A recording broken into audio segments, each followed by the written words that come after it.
It's Friday, August 11th, 1972. The United States is rocking bell bottoms.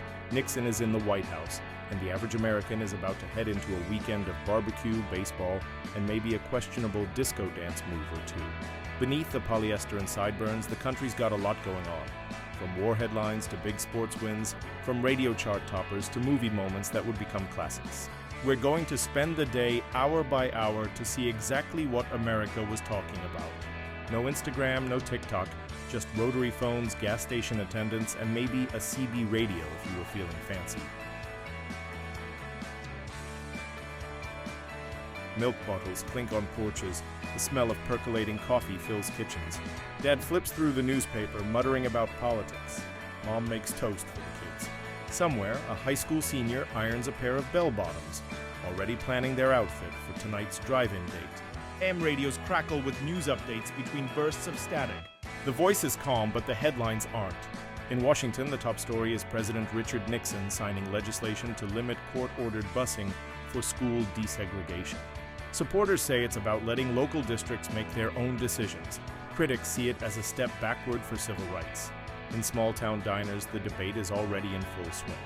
Over coffee refills, customers argue whether busing goes too far or isn't going far enough. The waitress, calling everyone "hon," pours another cup and somehow manages to keep the peace. From overseas, the news is grimmer. Reports from Saigon say U.S. forces have launched new airstrikes in North Vietnam in hopes of pushing leaders back to the Paris peace talks. At home, the public's patience with the war is wearing thin. Most Americans now have a love-hate relationship with their televisions. They want to be informed, but they're tired of hearing casualty numbers during dinner. Meanwhile, the weather forecast is pure August. New York City is stuck in the mid-80s with sticky humidity. Chicago is pushing into the low 90s. Dallas is baking in triple digits, while Arizona is casually existing in surface of the sun mode. Farmers in the Midwest pray for rain, while beachgoers in California enjoy the ocean breeze. Sports headlines offer a welcome distraction. The Cincinnati Reds, also known as the Big Red Machine, keep crushing the competition. Last night they took down the Atlanta Braves with Johnny Bench smashing his 31st home run of the season. He's so hot at the plate right now that pitchers are considering walking him just to avoid embarrassment. In the American League, the Oakland A's are a force. Reggie Jackson belts another home run because apparently singles are beneath him. The A's are starting to look like October's team to beat. On Wall Street, the Dow Jones sits in the mid-900s. Yes, 900s. If you told a broker back then it would someday hit 30,000, they'd either laugh in your face or recommend you get your head checked. While traders watch tickers, athletes across the country are gearing up for the Munich Olympics, just weeks away. The American team is in peak training, posing for Wheaties ads and talking about bringing home the gold. There's no hint yet of the tragedy that will soon overshadow those games. Right now it's all sweat, hope, and national pride. Late morning in America has its own rhythm. In Chicago, commuters pack L trains, coffee in hand, staring out the windows. In New York, hot dog vendors are already serving customers, and cab drivers invent new curse words in traffic jams. In Los Angeles, the freeways are clogged, but the weather is picture perfect, so no one minds too much. By lunchtime, offices across the country split into two camps: brown baggers and diner dashers. Burgers, club sandwiches, and milkshakes dominate orders. In New Orleans, po' boys disappear fast. In Philly, it's all about cheesesteaks. In the Midwest, ham and cheese sandwiches with potato chips and a pickle spear are the standard. In rural towns, the afternoon unfolds at a slower pace. Kids ride bikes down quiet streets. Gas station attendants clean windshields and check oil for customers. Housewives hang laundry outside while transistor radios pump out the day's biggest hits. Speaking of music, the Billboard Hot 100 has Gilbert O'Sullivan's Alone. Again, naturally, at number 1. A song so melancholy it could make a puppy cry. At number 2 is Brandy, You're a Fine Girl, by Looking Glass, the bittersweet sailor's love story that everyone hums along to. Long Cool Woman in a Black Dress by the Hollies sits at number 3, dripping with smooth, mysterious cool.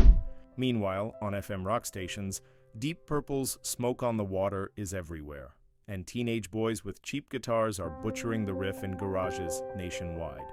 Prices are another big conversation topic. Gas is averaging 36 cents a gallon. Bread is 25 cents a loaf. A brand new car will set you back about $3,800, and the average annual income is $11,800. It's a different economic world. Friday night entertainment offers plenty of choices. At the movies, The Godfather is still dominating the box office, Deliverance is scaring audiences away from canoe trips, and Cabaret proves musicals can pack a punch. On TV, All in the Family lets Archie Bunker offend the nation equally, The Mary Tyler Moore Show keeps things wholesome but sharp, and variety shows serve up awkward comedy skits and live musical acts. As rush hour hits, traffic reporters stick to describing backup locations instead of estimating drive times. People head home to get ready for bowling leagues, backyard barbecues, or a night at the drive-in theater. Dinner tables across the country are loaded with meatloaf, mashed potatoes, and green beans in the Midwest, fried chicken in the South, and spaghetti in the Northeast. Fast food is a growing treat, with McDonald's burgers still under 30 cents. Primetime sees families gathered around massive wooden console TVs. Some watch baseball highlights, others settle for reruns. Kids angle for permission to stay up late. Out on the town, bars are busy, jukeboxes are playing brandy, and couples are sweating in polyester under the dim lights of disco floors. In smaller towns, the roller rink is the social hub of the night. By the 9 o'clock news, baseball scores roll in and grainy NFL preseason clips flash on the screen. Announcers speak in calm tones over film reels with no flashy graphics, just pure play-by-play.